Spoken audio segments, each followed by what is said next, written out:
Assalamualaikum warahmatullahi wabarakatuh. Kembali lagi di channel Live Bola.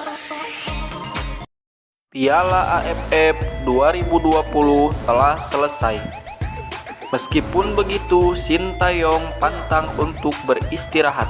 Ia kini dihadapkan pada Piala AFF U23, di mana seluruh pemain timnas Indonesia yang berkarir di luar negeri, khususnya Eropa, kemungkinan tak bisa dimainkan.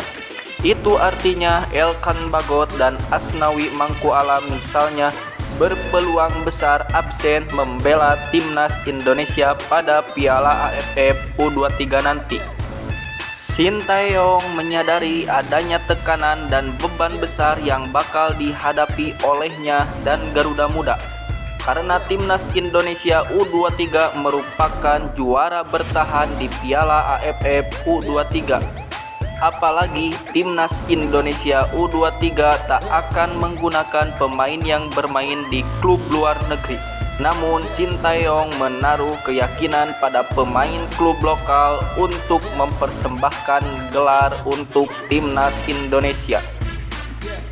Saya menargetkan juara, meskipun pemain-pemain abroad seperti Elkan Bagot, Egy Maulana Fikri, Witan Sulaiman, dan Asnawi Mangkualam tidak bisa dipanggil, kata Sintayong saat diundang menjadi narasumber di podcast Deddy Corbuzier.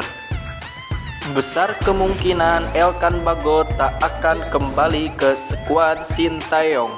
Lagi pula Elkan Bagot dan Asnawi Mangkualam sama-sama sudah bermain di Piala AFF 2020.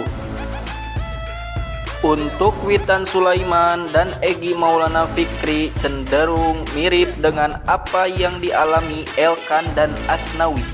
Semuanya sudah menjadi bagian timnas Indonesia yang berlaga pada Piala AFF 2020. Untuk Witan, meskipun saat ini tim barunya belum diketahui, namun kabar terbaru menyebut bahwa Witan bakal bergabung dengan Egy di FK Senika. Khusus bagi Bagus Kahfi, Piala AFF U23 seharusnya jadi kesempatan terbaik untuk bersinar. Akan tetapi situasi dilematis akan dihadapi. Kontribusinya bersama Jong Utrecht musim ini masih minim. Sementara jika ia dipanggil ke timnas Indonesia, maka kans untuk mendapatkan lebih banyak menit bermain bakal makin menipis. Johor Darul Takjim, pemilik Syahrian Abimanyu, kecil kemungkinan memberikan izin kepadanya untuk bergabung ke timnas Indonesia di Piala AFF U23 nanti, sebab Liga Malaysia sudah akan digelar pada 5 Maret, sementara persiapan sudah digeber dan puncaknya adalah pada Februari, bulan di mana Piala AFF U23 akan dimulai. Begitu juga dengan Brilian yang sudah kembali ke Kroasia setelah liburan akhir tahun. Tampaknya ia sulit bergabung ke timnas Indonesia dikarenakan klubnya NK Pomorak diyakini kuat tak akan memberikan izin kepadanya.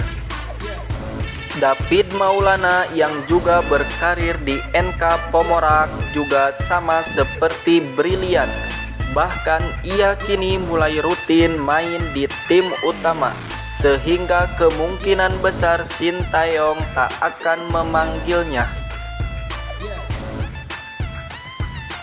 Begitu juga dengan Kelana Mahesa yang bermain untuk SPPG Prechen di Mittelrhein Liga atau kompetisi kasta kelima di Liga Jerman. Juga ia tidak bisa mengikuti AFF U23 nanti. Itulah tadi 9 pemain yang dikabarkan tidak bisa mengikuti Piala AFF U23 yang akan diselenggarakan di Kamboja nanti. Tapi meskipun begitu, masih banyak sekali pemain muda Garuda yang sekarang sedang bermain di Liga 1 dan bahkan bisa untuk membela timnas Indonesia di Piala AFF nanti. Dan semoga saja timnas Garuda Muda bisa kembali meraih gelar juara. Terima kasih.